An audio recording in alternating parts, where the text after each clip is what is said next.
Assalamualaikum warahmatullahi wabarakatuh. Alhamdulillahilladzi wakafa, wassalatu wassalamu ala sayyidina Muhammadinil Mustafa wa ala alihi wa sahbihi ahli sidqi wal wafa. Ashhadu an la ilaha illallah wahdahu la syarikalah wa ashhadu anna sayyidina Muhammadan abduhu wa rasuluhu la nabiyya wa la rasula ba'dah. Amma ba'd. Hadirin pemirsa, masyaallah rahimakumullah wa as'adakumullah. Bersyukur kepada Allah Subhanahu wa taala yang mana kita masih diberi kesempatan untuk bisa melaksanakan ibadah puasa pada tahun kali ini dengan ucapan alhamdulillahirabbil alamin. Baik, untuk hari ini saya akan menyampaikan sebuah kultum dengan tema jangan berani-berani meninggalkan ulama. Hadirin pemirsa, masyaallah rahimakumullah. Dengan berkembangnya zaman yang semakin pesat, telah memasukkan kita ke dalam dunia serba digital. Semua aspek kehidupan bersentuhan langsung dengan teknologi. Cara kita berkomunikasi, bekerja, belajar dan sebagainya tentu tidak lepas dari yang namanya teknologi atau digital. Bukti nyata adalah dengan hadirnya artificial intelligence atau AI.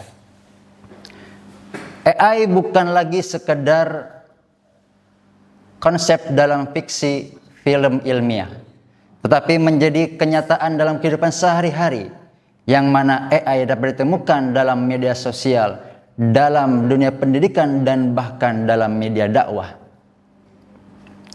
Oleh karena itu, dengan hadirnya AI ini, kita sebagai manusia harus bisa mengendalikan dan juga bertanggung jawab. Hadirin pemirsa, masyaallah rahimakumullah. Allah Subhanahu wa taala berfirman, a'udzubillahi minasyaitonir rajim. Wa laqad karramna bani adama wa hamalnahum fil barri wal bahr. Wa laqad karramna ay faddalnahum bin naqli wal aqal wal ilmu. Artinya Allah Subhanahu wa taala telah memuliakan manusia dengan kemampuan berbicara, kemampuan berakal dan juga ilmu. Oleh karena itu, AI kita jadikan hanya sebagai alat, dan kita sebagai manusia harus bisa bertanggung jawab dan bisa mengendalikan AI tersebut. Teknologi pada dasarnya bersifat netral. Ia bisa menjadi alat kebaikan dan juga justru bisa menjadi alat kerusakan, tergantung bagaimana manusia menggunakannya. Pemirsa, masyaallah rahimakumullah. Dalam kitab Ihya Ulumuddin, Imam Al-Ghazali menyebutkan, "Faman lam yakun syaikhun yahdihi qadahu asyaitanu ila turukihi la mahalata."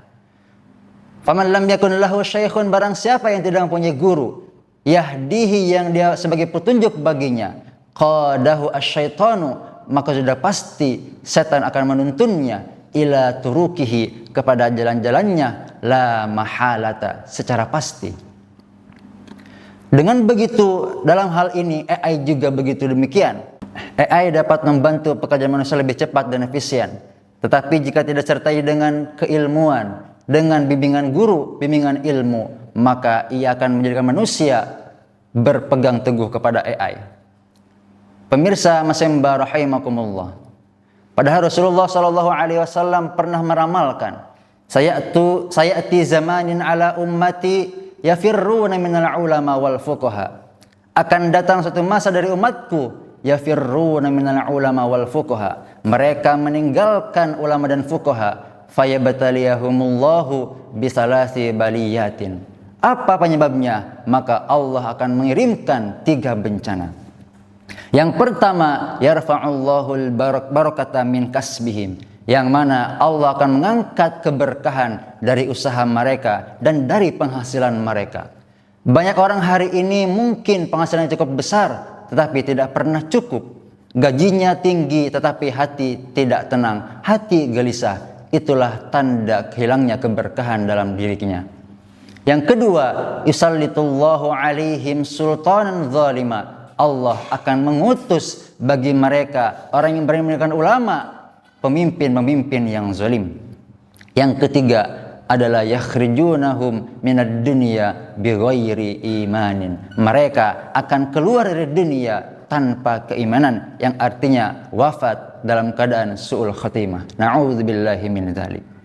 Pemirsa Masembah rahimakumullah, diriwayatkan ada kisah seorang yang bernama Tuma al-Hakim, yang mana bapaknya adalah seorang dokter, dan kemudian bapaknya meninggal dan meninggalkan beberapa kitab.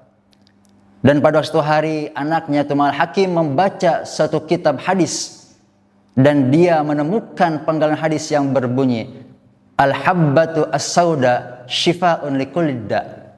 Bahwasanya habbah as-sauda, habbatu sauda adalah shifa'un, obat, likulli da', bagi semua penyakit. Tetapi dengan tidak adanya guru, tidak adanya bimbingan, yang mana dia membaca kitab yang mungkin kitabnya sudah lama sehingga bacaannya mungkin agak samar. Yang dia baca, yang ditemukan adalah dengan tulisan al-hayyatu as-sauda shifa'un likulli da', yang artinya al-hayyah as-sauda, ular hitam, adalah shifa'un likulli da', obat bagi semua penyakit.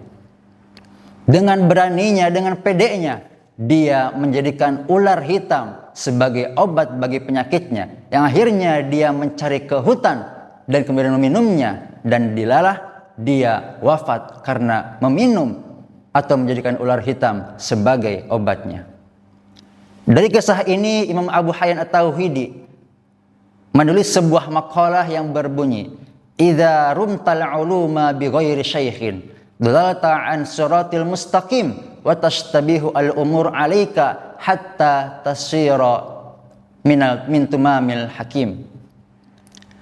Idza rumta al uluma, jika kamu ingin mencari ilmu, ingin menginginkan ilmu bighairi syaikhin, tanpa adanya guru, tanpa adanya syekh, dalalta an siratil mustaqim, maka kamu telah tersesat dari jalan kebenaran. Wa tashtabihu al umur alaika, sehingga perkara-perkara akan lancu, dan hatta tasira min tumamil hakim, dan bahkan kamu akan lebih tersesat daripada Tuma al-Hakim.